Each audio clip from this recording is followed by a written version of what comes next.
Harrison Bennett called it asset depreciation. Standing with a scotch in his hand, surrounded by his sycophants, he laughed and told the room that his wife of 20 years was expired goods, a vintage car no longer worth the upkeep. He believed he had stripped Evelyn of her dignity. He believed she would fade into the background while he paraded his 24-year-old mistress through Manhattan. He was wrong. Harrison didn't realize that by throwing his wife away, he was actually setting her free to be discovered by the only man in New York more powerful than him. This is the story of how a woman labeled too old to date became the woman every billionaire wanted to know. The champagne in Evelyn's glass had gone warm, but she didn't dare put it down.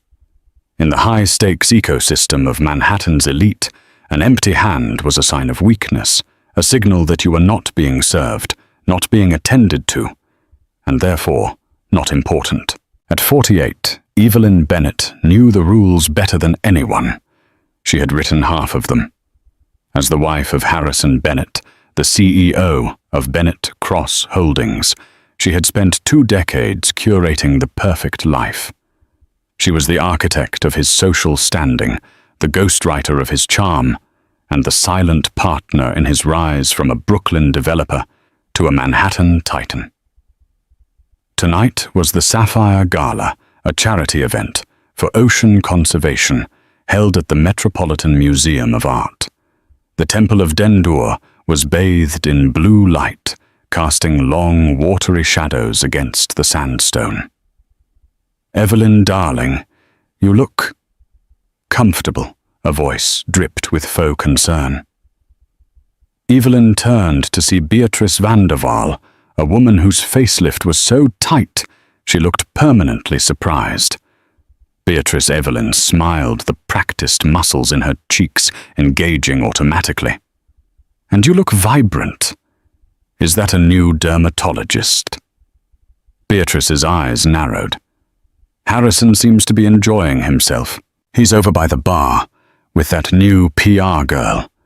Sienna, is it? The one who looks like she still has a curfew." Evelyn felt the familiar twist in her gut, a cold, tightening knot that had become her constant companion over the last year. She glanced toward the bar. Harrison, 52 and fighting it with testosterone injections and custom Italian suits, was leaning in close to Sienna. Sienna was 24, blonde, and laughing with her mouth too wide open, her hand resting casually on Harrison's bicep. "She's his executive assistant, Beatrice," Evelyn said smoothly, taking a sip of the warm champagne. "He's mentoring her." "Of course," Beatrice smirked. "Mentoring?" Evelyn excused herself, needing to breathe. She navigated the sea of tuxedos and gowns, her own navy silk dress swishing softly around her ankles. She felt invisible. It was a strange sensation. 10 years ago, she would have been the center of this room. Now gaze slid over her, like water over a stone. She was Harrison's wife, a fixture furniture. She headed toward the terrace doors, seeking the cool October air. But as she passed a cluster of high-backed velvet chairs near the Egyptian exhibit, she heard his voice, Harrison's voice. It was booming, confident, fueled by 3 scotches and the adoration of his sycophants. "Honestly, it's just basic economics, gentlemen," Harrison was saying. Evelyn froze behind a pillar. She shouldn't listen. Nothing good ever came from listening. Asset depreciation. Harrison continued eliciting chuckles from the men around him. Junior partners and investors desperate for his favor. You don't keep a building when the foundation starts to crack and the facade fades. You sell. You upgrade. But Harrison, a younger voice, interjected, nervous but eager. "Evelyn has been with you since the start. Isn't there, I don't know, loyalty?" Harrison laughed. It was a cruel, wet sound. Loyalty is for dogs, Brad. Look, Evelyn was great for the climb. She knew which fork to use. But we're at the summit now. I need energy. I need vitality. There was the sound of ice clinking against glass. I told her last week we needed to talk. Harrison said, his voice dropping slightly, though still audible to Evelyn. I'm ending it. It's done. Honestly, she should be grateful. Who's going to take her on now? She's 48. In this city, she's practically a fossil. She's too old to date, too old to mold, and frankly too old to be seen on my arm. She's expired goods. The men laughed. It was a locker room laugh echoing off the ancient temple walls. Too old to date someone repeated. That's harsh, Harry. It's mercy. Harrison scoffed. I'm setting her free to go knit or whatever it is women that age do. Meanwhile, Sienna and I are looking at properties in St. Bart's next week. Evelyn didn't gasp. She didn't drop her glass. The training of 20 years held her body rigid, but inside the structure collapsed. The humiliation wasn't just in the words, it was in the audience. He wasn't saying this in private therapy. He was broadcasting it to the wolves of Wall Street. By tomorrow morning, everyone would know. Expired goods. She looked at her reflection in the darkened glass of a display case. She saw the fine lines around her eyes, the softness of her jaw.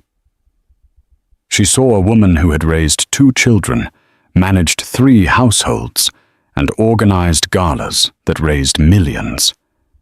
And Harrison saw a cracked building. She didn't go to the terrace.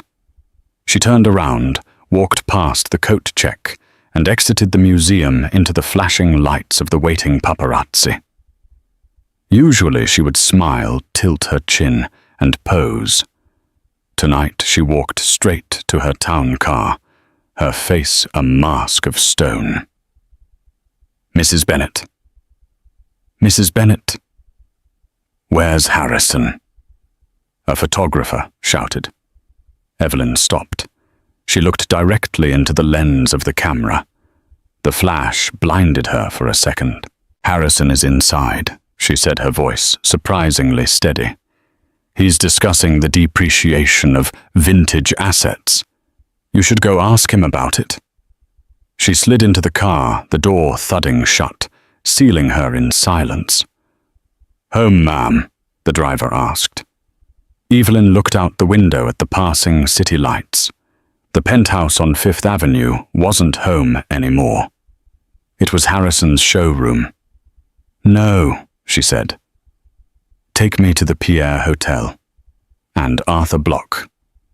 Harrison's number on my phone, please. The divorce was not a separation. It was a demolition. Harrison didn't just want to leave Evelyn. He wanted to erase her. He hired tentative sharks lawyers who specialized in scorched earth tactics. He froze the joint accounts within 24 hours of the gala. He had security bar her from the penthouse, citing erratic behavior based on her abruptly checking into a hotel. It was 3 weeks after the gala. Evelyn sat in the sterile conference room of her own lawyer, a man named George Stinson, who looked like a weary beagle. It's not good, Evelyn. George sighed, pushing a stack of documents across the mahogany table. The prenup you signed 20 years ago.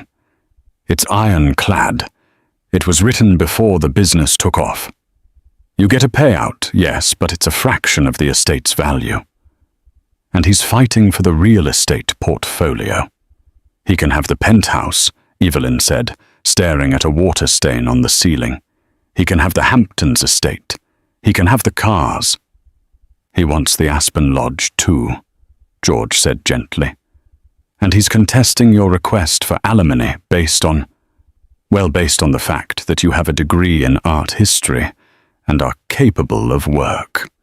Evelyn let out a dry laugh. I haven't worked in 22 years, George. My work was being Mrs. Harrison Bennett. I know. But Harrison is playing dirty. He's leaking stories to the Post. They're painting you as a gold digger who let herself go. Evelyn picked up the tabloid lying on the table. The headline read, "Bennett break up old wife, new life." The photo was unflattering, caught mid-sneeze years ago. Beside it was a photo of Sienna in a bikini, looking golden and victorious.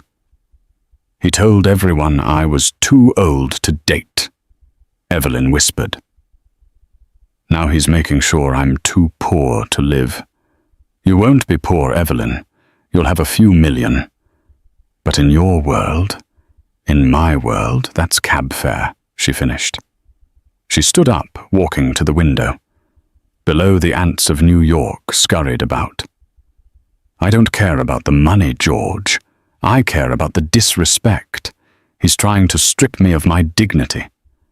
There is one asset he's willing to sign over immediately," George said, flipping a page. "To speed things up." "What, the farmhouse in Hudson Valley? The one you bought 5 years ago to restore?" "He calls it the money pit. He says you can have it free and clear if you sign the papers by Friday." Evelyn's heart skipped a beat. The Hudson property. It was an 18th century stone farmhouse on 60 acres of neglected vineyards. She had bought it with the intention of turning it into a sanctuary, a place away from the plastic smiles of the city. Harrison had hated it. He called it a dump in the middle of nowhere. "He'll give me the farm." "Yes, but Evelyn, it requires massive renovations. It's a liability." "It's mine," she said firmly. "I chose the wallpaper. I picked the slate for the roof. He never stepped foot in it." She turned back to George. "Give me the pen." "Evelyn, are you sure we could fight, for I don't want to fight for scraps from his table, George. I want to leave the table." She signed the papers with a flourish. Evelyn Bennett was officially divorced. She was 48, single, and the owner of a crumbling farmhouse 2 hours north of the life she used to know. Chang. The move was humiliating. Harrison had given her 48 hours to remove her personal effects from the penthouse. He sent Sienna to supervise. Sienna stood in the doorway of the walk-in closet, holding a clipboard checking off items. "Harrison says the jewelry stays," Sienna said, popping her gum. "Except for family heirlooms. But the Cartier pieces were gifts, so they're considered assets of the marriage." Evelyn was packing a suitcase with her vintage cashmere sweaters. She paused and looked at the girl. Sienna was beautiful undeniably, but she had cold eyes. "You know, Sienna," Evelyn said, softly. "I was 24 once. I was the one standing in the doorway while his first wife packed." Sienna rolled her eyes. "Please, Harrison told me about her. She was crazy. You're just tired." "He'll do this to you," Evelyn said, closing the suitcase. "Give it 10 years. When the gravity kicks in and the new model comes along, you're leasing that spot at Honey. You don't own it. Get out!" Sienna snapped, her composure cracking for a second. Evelyn walked out of the penthouse without looking back. She took only her clothes, her books, and a single painting, a small, moody seascape by a local artist she had supported years ago. She drove her own car, a 3-year-old Range Rover, north along the Hudson River. As the skyline of New York faded in the rearview mirror, she expected to feel panic. Instead, she felt lighter. The air in her lungs felt real for the first time in decades.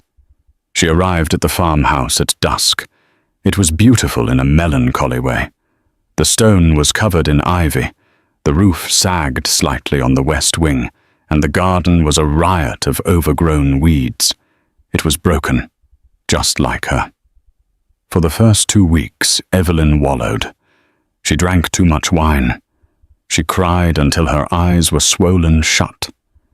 She read the online comments on the articles about her divorce. She really let herself go. Harrison upgraded big time. Why do women think they can keep a billionaire looking like that? It was a Tuesday morning when the pity party ended. Evelyn woke up to the sound of a leak dripping into a bucket in the hallway. She looked in the mirror. She wore oversized sweatpants and her hair was a bird's nest.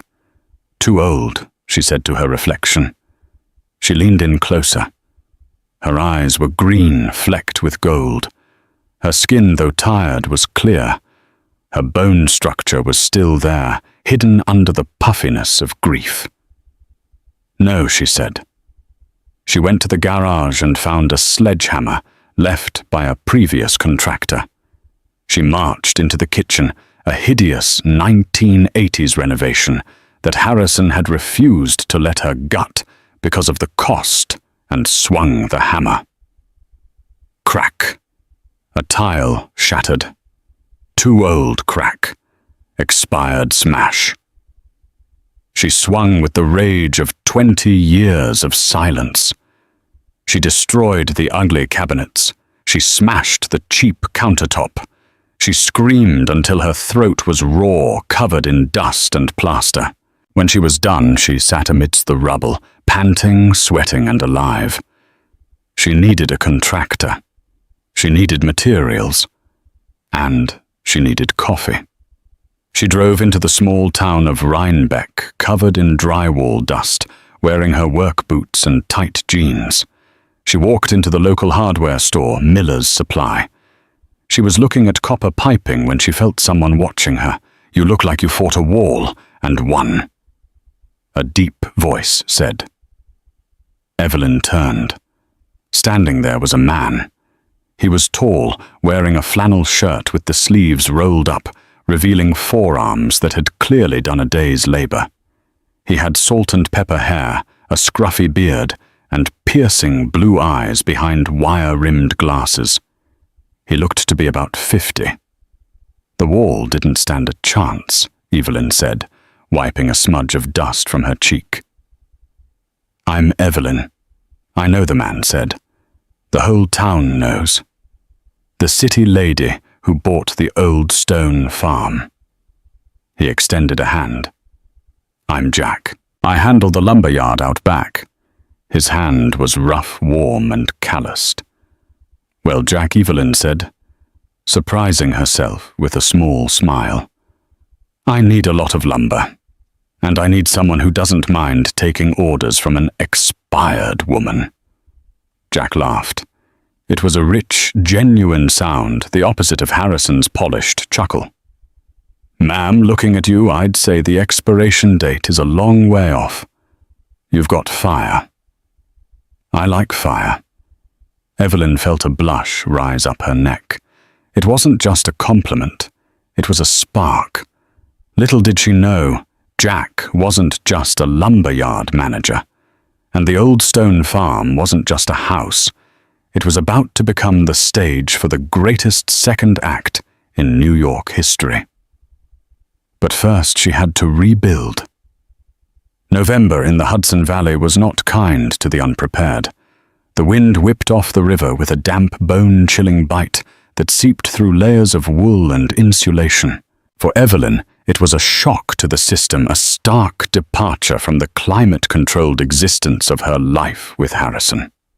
There were no heated floors here, no doormen to rush her under an awning. There was only the house, the cold, and the work. The farmhouse was essentially a shell. The plumbing was archaic. The electrical wiring was a fire hazard waiting to happen, and the insulation was non-existent. Harrison had been right about one thing: it was a money pit. But he was wrong about the value. Evelyn threw herself into the renovation with a fervor that bordered on obsession. She wasn't just fixing a house. She was exorcising a ghost. Every swing of the crowbar against rot-infested drywall felt like a strike against the 20 years of silence she had endured. Jack was there almost every day. Initially, he came to deliver lumber. Then he came to help install the subflooring, because, as he put it, "You're going to throw your back out, lifting that plywood. And I don't want to be the one who finds you frozen to the floorboards." Their dynamic was quiet, built on the rhythm of labor. Jack didn't ask about Harrison. He didn't ask why a woman in $400 boots, now ruined, was scraping lead paint off a banister at 7 a.m. He just handed her sandpaper and poured coffee from a battered thermos. "You're holding the sander too tight," Jack said one Tuesday afternoon. Evelyn was working on the main staircase. Her hair was tied back in a messy bun, her face streaked with sawdust. She turned off the machine, her hands vibrating from the torque. "I'm holding it so it doesn't fly away," she snapped, irritable from 3 hours of sleep. The boiler had broken again last night. Jack leaned against the doorframe, crossing his arms. He wore a heavy canvas jacket that had seen better decades. "You're fighting the wood, Evelyn. You're trying to force it to be smooth. You have to work with the grain. Let the machine do the heavy lifting. You just guide it." Evelyn glared at him. "Are we talking about the stairs, Jack, or are you dispensing fortune cookie wisdom?" Jack's eyes crinkled at the corners. "Just the stairs, but if the shoe fits." He walked over his boots, heavy on the drop cloths. He reached out his hand, covering hers on the handle of the sander. His skin was rough, warm, and shockingly grounding. "Loosen your grip," he murmured, standing close enough that she could smell cedar shavings and old spice. "Like this." He guided her hand. The vibration smoothed out. The machine glided. The harsh, grinding noise softened into a steady hum. "Better?" he asked. "Better?" She breathed, her heart hammering a rhythm that had nothing to do with home improvement. He stepped back immediately, respectful of the boundary, but the air in the foyer had shifted. It was charged. Later that evening, a storm rolled in. The power flickered and died, plunging the farmhouse into darkness. The only light came from the fireplace in the great room, which Evelyn had managed to get working the week before. Jack had stayed to help her secure a tarp over the leaking West Wing roof. Now they sat on the floor near the hearth, eating takeout noodles from the only Thai place in town. "So," Jack said, poking at his pad Thai with a plastic fork. "Harrison, the guy in the papers, that's him." It was the first time he'd said the name. Evelyn looked into the fire. "That's him, the king of New York real estate. And you were the queen." "I was the chief operating officer of his life," Evelyn corrected bitterly. "I managed the staff, the parties, the image, the ego. I smoothed the edges so he could shine. And when I developed a few edges of my own, well, you saw the headlines. Expired." Jack took a sip of his beer. "He's an idiot." "He's a billionaire, Jack. He's not an idiot. He calculated the return on investment and decided I was a depreciation asset." "No," Jack said firmly, turning to look at her. The firelight danced in his glasses, hiding his eyes, but his voice was steel. "He's an idiot because he looked at a masterpiece and saw a canvas he couldn't control anymore. There's a difference between value and price. He knows the price of everything. He knows the value of nothing." Evelyn felt tears prick her eyes. She blinked them away furiously. "I am not a masterpiece, Jack. I'm a 48-year-old divorcee sitting on a floor in a drafty house eating noodles with a lumberman." "I'm not just a lumberman," Jack said softly. "Oh, what else are you, a poet?" "I'm a man who knows quality when he sees it," he said. He stood up and walked over to the corner of the room where a grand piano stood. It was the only piece of furniture that had come with the house, a 1920s Steinway wildly out of tune and covered in a dust sheet. Jack pulled the sheet off. Dust motes danced in the firelight. "Do you play?" he asked. I used to, at the conservatory, before I met Harrison." "Play," Jack commanded gently. "It's out of tune. So is the house. So are we. Play anyway." Evelyn walked over. She sat on the bench, her fingers hovered over the keys. She hadn't played in years. Harrison hated her playing. He said it was too loud, too distracting, or depressing. He preferred the player piano that churned out soulless top 40 hits during parties. She pressed a key. It was flat sour. But she pressed another. She began to play Clair de Lune. It wasn't perfect. The piano fought her. But as she played, the music filled the empty, hollow spaces of the room. It filled the empty, hollow spaces of her chest. She poured the anger, the humiliation, the fear into the keys. When she finished, she let her hands rest on the wood, trembling. She heard a slow clap. Jack was standing by the fire, watching her with an expression she couldn't quite read. It was a mix of awe and profound sadness. "You were hiding that," Jack said. "For 20 years. I was busy," Evelyn whispered. "Don't ever be that busy again." He walked her to the door later that night when the rain stopped. On the porch, the air was crisp and smelled of wet earth. "See you tomorrow, Evelyn. See you tomorrow, Jack." She watched his truck taillights fade into the darkness. She didn't feel old. She didn't feel expired. She felt like a dormant volcano just beginning to rumble.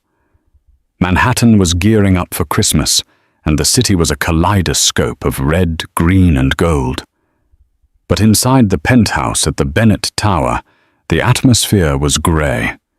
Harrison Bennett stood by the floor-to-ceiling window, looking down at Central Park. He held a tumbler of scotch, his third of the evening. It was only 6:00 p.m. "Harrison, babe, look at this."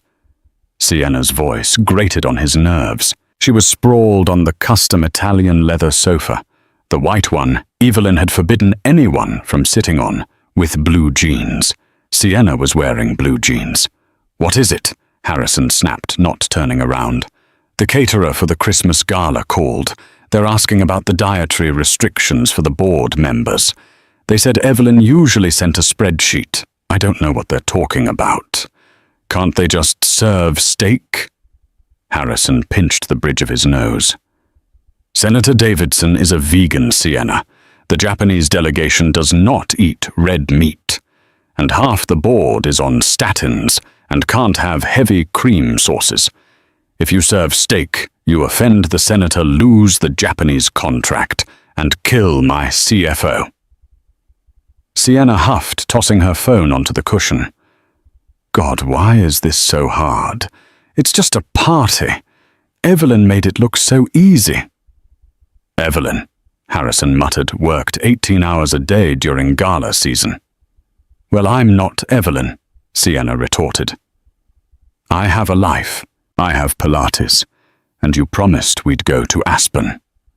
"We can't go to Aspen until the merger is signed," Harrison roared, spinning around. The sudden movement made the room spin slightly. Sienna recoiled, her lower lip trembling. "You don't have to yell. You've been so mean lately. You're not the fun guy I met at the club."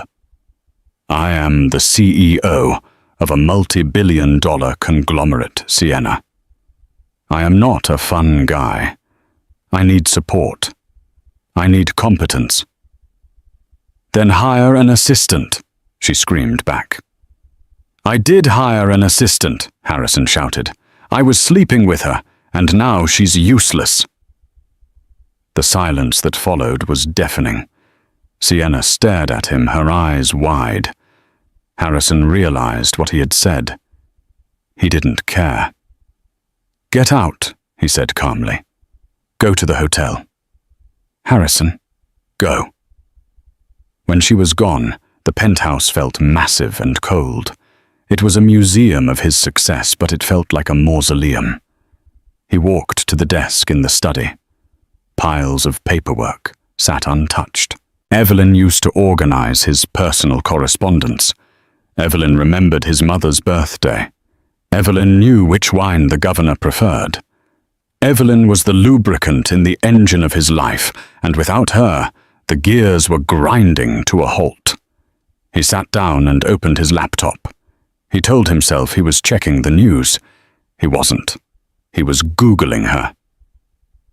Evelyn Bennett.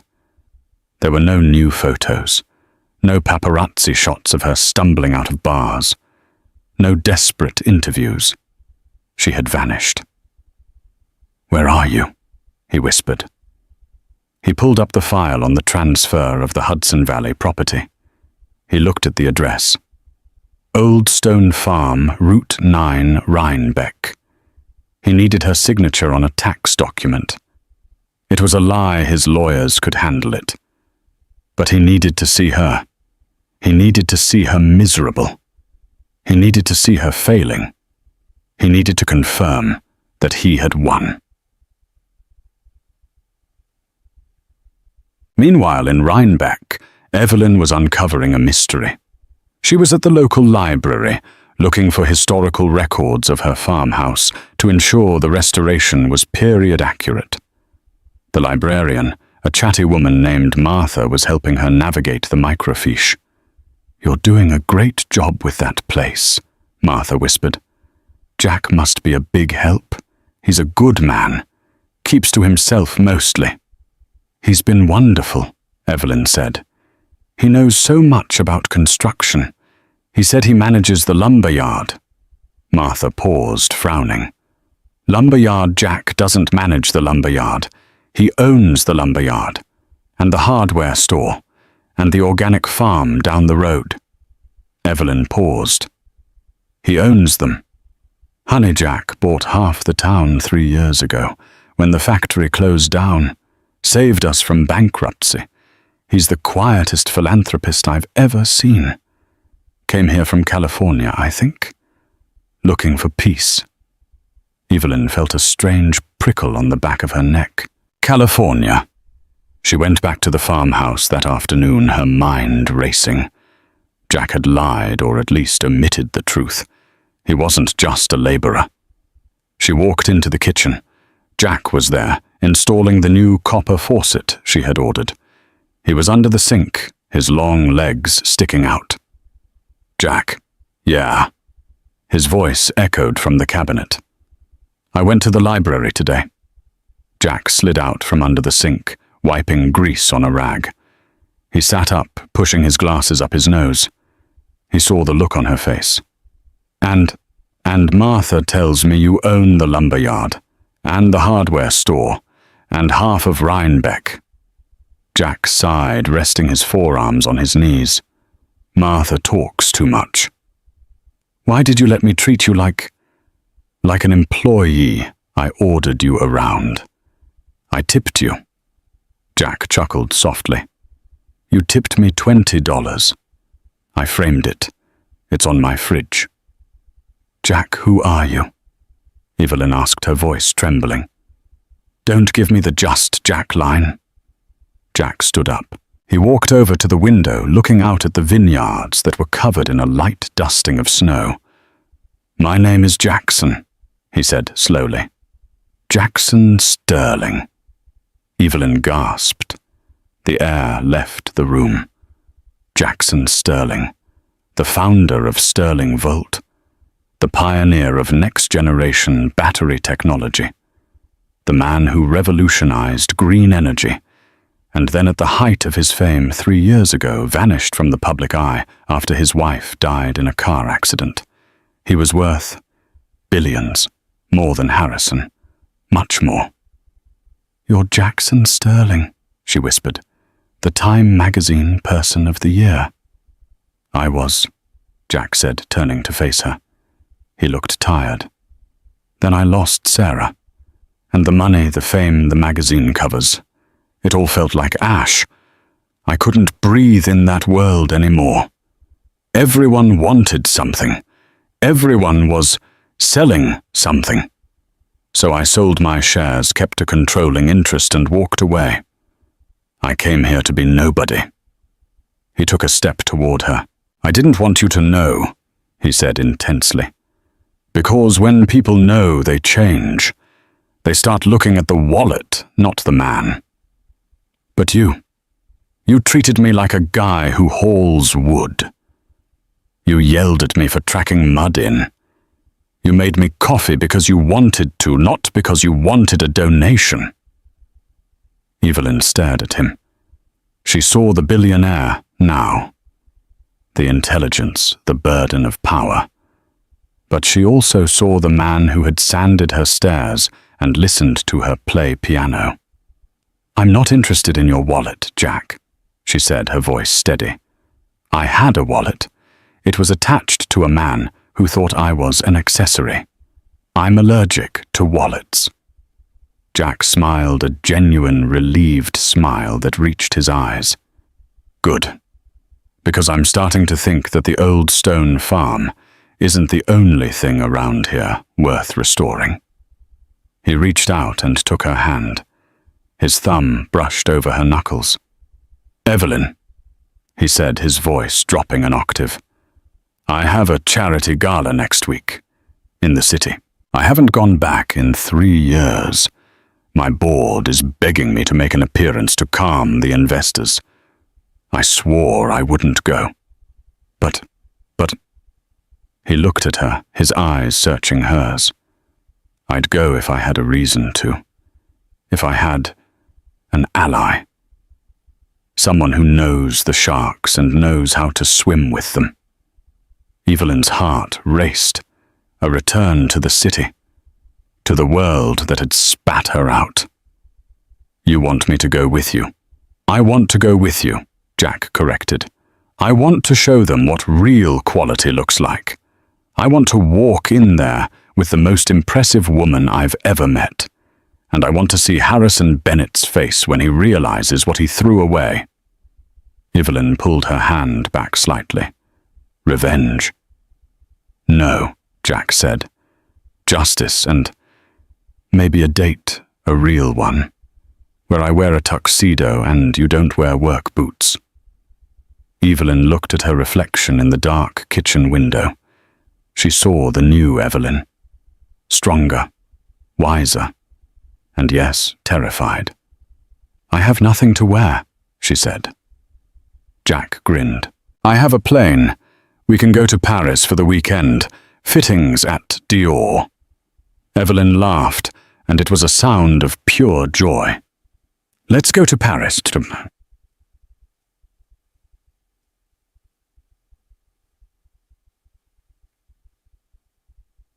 The following Tuesday, a black helicopter landed on the north field of the farm.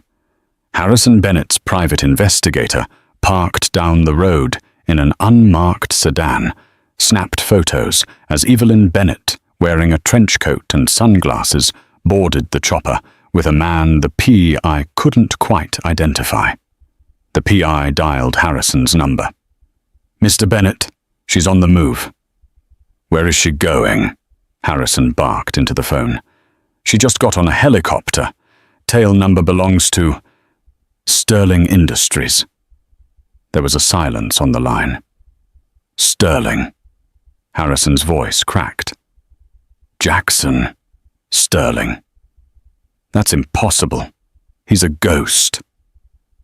Well, the ghost just flew your ex-wife toward JFK International. Harrison hung up the phone. His hand shook. He walked to the window of his office. He looked at the skyline. He suddenly felt very, very small. What are you doing, Evelyn? He whispered. He didn't know it yet, but she was about to burn his world down. Not with fire, but with a spotlight. Paris in December was a city of steel-gray skies and golden lights, a place where the air tasted of roasted chestnuts and possibility. For Evelyn, it was a waking dream. She had expected a shopping spree. She had expected Jackson Sterling, the billionaire, to drag her into Chanel and point at mannequins treating her like a paper doll to be dressed. That was what Harrison would have done. Harrison treated shopping as an acquisition of assets. Buy the most expensive thing, so people know I can afford it. Jack was different. They were in a private atelier on Rue Saint-Honoré, a dusty, quiet room that smelled of beeswax and silk. There were no logos, no neon signs, just an elderly woman with pins in her mouth and a measuring tape around her neck. Madame Dubois doesn't make clothes, Jack had whispered to Evelyn as they walked up the narrow stairs. She makes armor. Evelyn stood on the podium watching her reflection in the trifold mirror.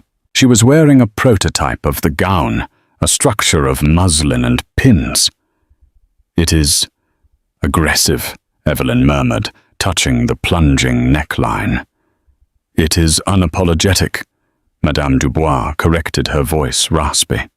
She tugged at the waist, cinching it tighter. You have a waist, madame. Why did you hide it for so long? The man you were with, he liked you to be a box non. Easier to stack. Evelyn caught Jack's eye in the mirror.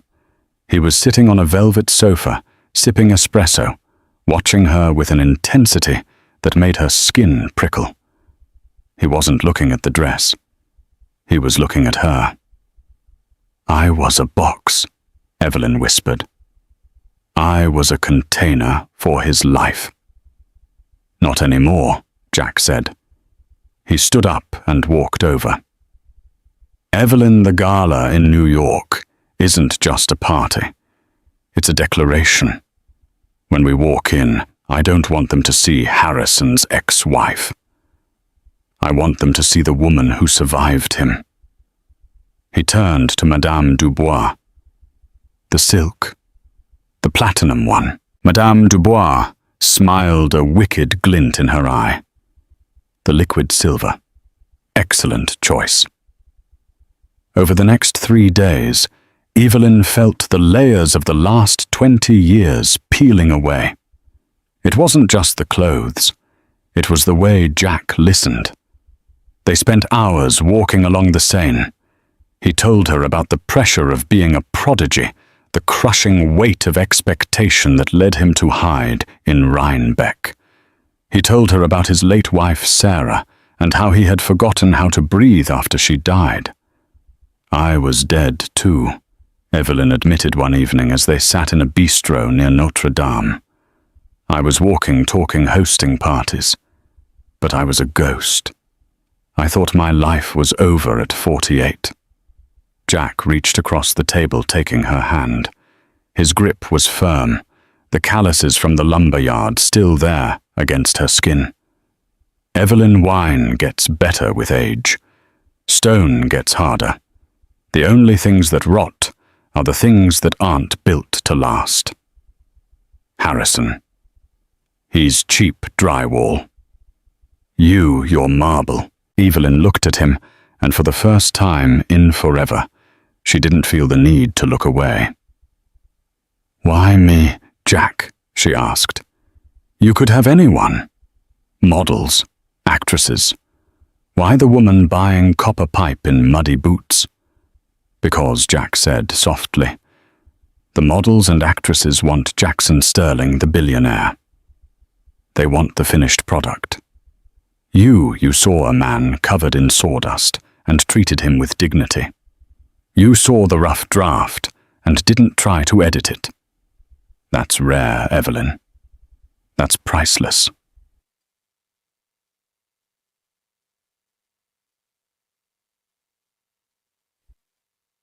Back in New York, Harrison Bennett was unraveling. The rumor mill was churning. Page 6 had run a blind item. Which newly single real estate mogul is sweating because his discarded wife was spotted boarding a private chopper belonging to the ghost of Silicon Valley. Harrison threw the newspaper across his office. It fluttered and landed on the floor next to a pile of cancelled contracts. "It's a coincidence," he muttered to himself. "She's probably consulting for his charity. She's good at charity. That's all it is." But the doubt was a maggot eating away at his confidence. His business was suffering. Without Evelyn's subtle diplomacy, he had offended the zoning commissioner at a lunch meeting. He had forgotten the birthday of his biggest investor's wife. The social calendar, once a well-oiled machine managed by Evelyn, was now a chaotic mess managed by Sienna. Speaking of Sienna, she walked into his office wearing a skirt that was too short for a boardroom and chewing gum. "Babe, the tickets for the Winter Solstice Gala came," she said, tossing a gold envelope onto his desk. "Are we going?" "It sounds boring." Harrison looked at the envelope. The Winter Solstice Gala, the event of the season, every titan of industry would be there. "We are going," Harrison said, his jaw tightening. "And you are going to wear something elegant, no sequins, no cutouts." Sienna rolled her eyes. "You're no fun anymore. You're obsessed with her." "I am not obsessed," Harrison roared, slamming his fist on the desk. "I am managing a PR crisis. If she shows up there, if she tries to embarrass me." "How can she embarrass you?" Sienna laughed. "She's a nobody. You said it yourself. She's expired." Harrison looked at the young woman he had blown up his life for. She was pretty, yes, but she was vacant. There was no shared history, no shorthand, no steel.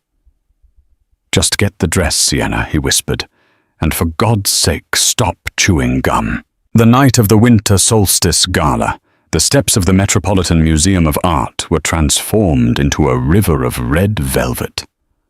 Flashbulbs popped like lightning storms as the elite of New York ascended the stairs. Harrison Bennett stepped out of his limousine. He adjusted his tuxedo, checking his reflection in the car window. He looked good, he told himself. Distinguished. Powerful. Sienna climbed out after him. She had tried to her credit. She was wearing a black dress, but it was ill-fitting, bunching at the waist. She looked like a child playing dress-up in her mother's closet.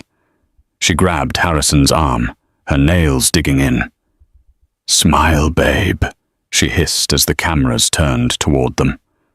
Harrison fixed a rictus grin on his face. "Harrison. Harrison. Is it true? Evelyn is in town?" a reporter shouted from behind the velvet rope. "No comment," Harrison growled, moving faster. "Harrison. Are the rumors true about the merger falling through?"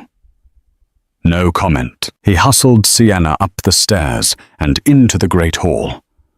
The noise of the gala washed over them, the hum of expensive conversation, the clinking of crystal, the string quartet playing softly in the corner.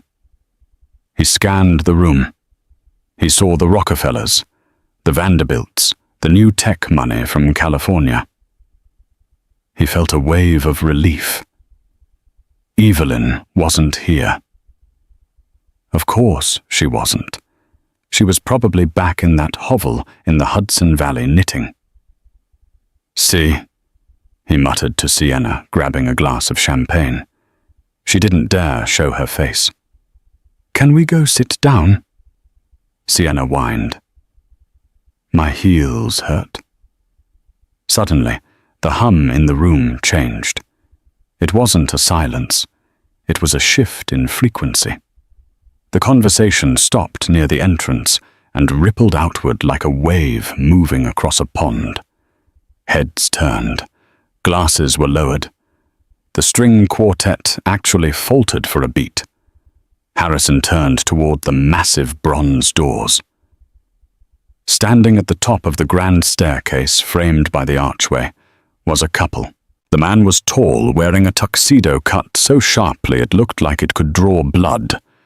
He wore no tie, just an open collar that spoke of a confidence so absolute he didn't need to follow the rules. It was Jackson Sterling, the myth, the ghost. But no one was looking at Jackson Sterling. They were looking at the woman on his arm, Evelyn. She was wearing a gown of liquid silver silk that seemed to be poured over her body. It clung to her curves, cascading down to the floor in a pool of moonlight.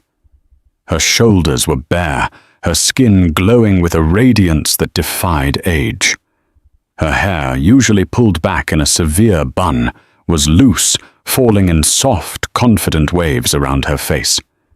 She wore no necklace. She didn't need one. Her eyes were brighter than any diamond in the room. She didn't look 48. She didn't look 24. She looked timeless. She looked like a queen returning from exile to reclaim her throne. "Oh my God," Sienna whispered. Is that her?"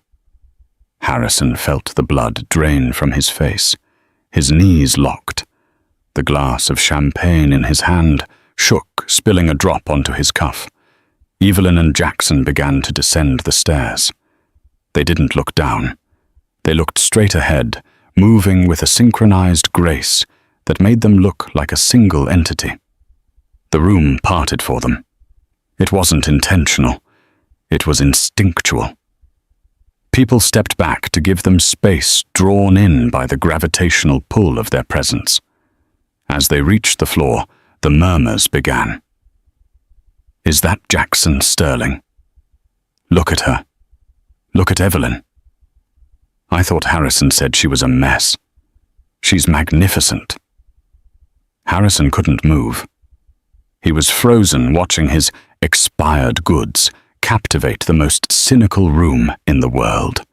He felt a surge of irrational anger. She was his wife. She was supposed to be broken. She was supposed to be ugly. Without thinking, Harrison shoved his empty glass into Sienna's hand. "Stay here," he snapped. "Harrison, don't." Sienna warned, but he was already moving. He pushed through the crowd, his face flushed. He needed to reassert dominance. He needed to remind everyone that he was the one who had made her. He intercepted them near the Temple of Denda. Evelyn Harrison said, his voice loud, trying to project authority. The couple stopped. Jackson Sterling looked at Harrison with a mild, bored curiosity, as if he were looking at a mildly interesting bug. Evelyn turned her gaze slowly to her ex-husband. There was no fear in her eyes, no longing, no anger, just indifference. "Harrison," she said. Her voice was cool, clear water. You look..." Harrison stumbled. He wanted to say expensive. He wanted to say mine. "You look surprised to see me." "Not really," Evelyn said calmly. "You're usually where the open bar is." A ripple of laughter went through the small crowd that had gathered around them. Harrison's face turned purple. "I see you found yourself a sponsor." Harrison sneered, looking at Jackson. "Careful, Sterling. She's high maintenance. The upkeep on a model of that vintage is steep." The room went deadly silent. It was a crude, brutal insult, the kind Harrison used in boardrooms to bully subordinates. Jackson Sterling didn't blink. He slowly unbuttoned his tuxedo jacket and placed a hand in his pocket. He smiled, but it didn't reach his eyes. His eyes were arctic. "Mr. Bennett." Jack said, his voice low, but carrying effortlessly in the silence. "I think you're confused about the nature of value." Jack stepped closer, towering over Harrison. "You see," Jack continued, "you look at a woman like Evelyn, and you see an asset to be depreciated. You see age as a defect. That is why you are a real estate developer, and I am who I am." Jack turned to Evelyn, his expression softening into genuine adoration. "I don't maintain, Evelyn," Jack said, looking back at Harrison. "I am simply the lucky man who gets to stand next to her while she shines. And frankly, Harrison, you never deserved the light." Harrison opened his mouth to retort, but he had nothing. He looked around. The faces of his peers, the people he desperately wanted to impress, were looking at him with pity and disgust. He looked at Evelyn. She wasn't looking at him anymore. She was looking at Jack, a small, private smile playing on her lips. "Shall we, darling?" Evelyn said to Jack, completely dismissing Harrison. "I believe the chairman wants to say hello." "We shall," Jack said. They walked past him. Evelyn's silver dress brushed against Harrison's leg. It was cool to the touch. As they walked away, the flash of a camera blinded Harrison. Flash! A photographer from Vogue had captured the moment. Evelyn, head held high, looking like a goddess of victory. Jackson Sterling looking at her with worship. And in the blurred background, Harrison Bennett, red-faced, small, and utterly alone. It was the photo that would be on the cover of the magazine next week. Harrison stood there amidst the wreckage of his ego. Sienna appeared at his elbow. "That was embarrassing," she said loudly. "Can we go now? Everyone is staring at you." Harrison looked at the girl. Then he looked at the woman in silver moving through the crowd like a river. He realized then with a crushing weight that he hadn't just lost a wife. He had lost his luck. The following Tuesday, the world shifted. It didn't happen with a bang, but with the quiet thud of glossy paper hitting newsstands across the globe. Harrison Bennett sat in his office, the silence deafening. His phone hadn't rung all morning. No investors, no zoning commissioners, just silence. His secretary, a temp because Sienna had quit 3 days ago via text message, walked in nervously. She placed a copy of Vogue on his desk and backed away slowly as if it were a bomb. Harrison looked down. There she was, Evelyn. The photo from the gala was the centerpiece, but it was the headline that stopped his heart. The Renaissance of Evelyn Bennett. Why the second act is always the best. Inside the article was a masterclass in grace. Evelyn didn't badmouth Harrison. She didn't mention his affair or his cruel comments about her being expired. She didn't have to. The journalist had done the work contrasting Evelyn's dignity with reports of Harrison's public meltdown and crumbling business deals. The article revealed that Evelyn and Jackson Sterling were launching a new venture, the Sterling Foundation for Heritage Restoration, dedicated to preserving historic architecture. Evelyn wasn't just a girlfriend, she was the CEO. Harrison flipped the page. There was a sidebar interview with Jackson Sterling. Q. Mr. Sterling, what drew you to Evelyn? Most people look for the shine. I was looking for the steel. Evelyn is the strongest structure I've ever known. Harrison closed the magazine.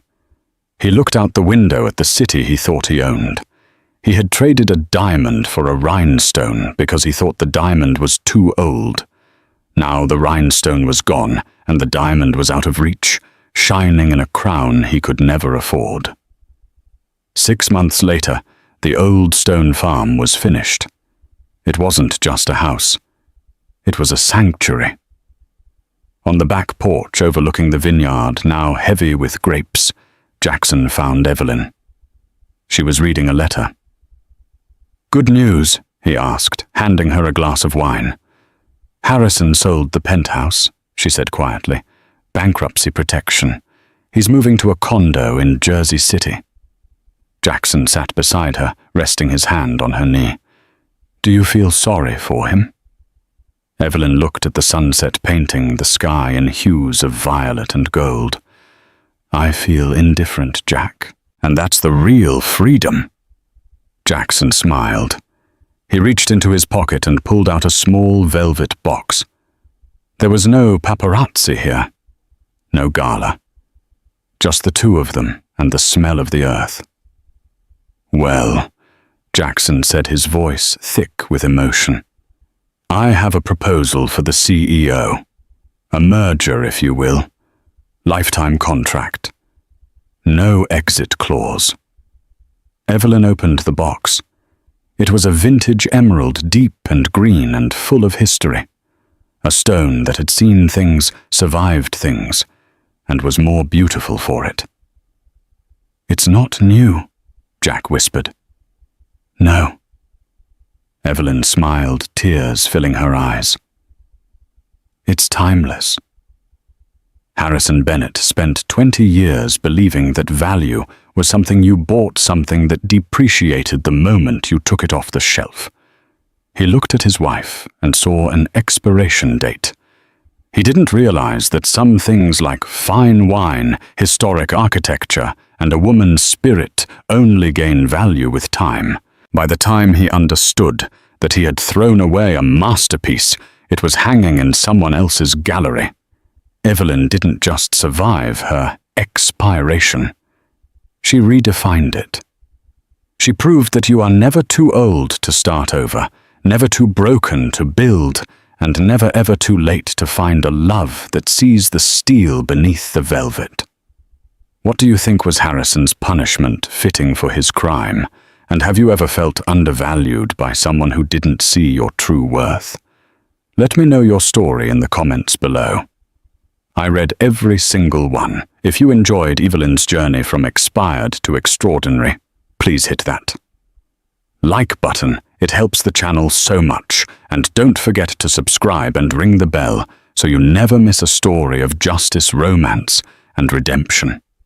Until next time, remember, know your worth and never let anyone tell you you're expired.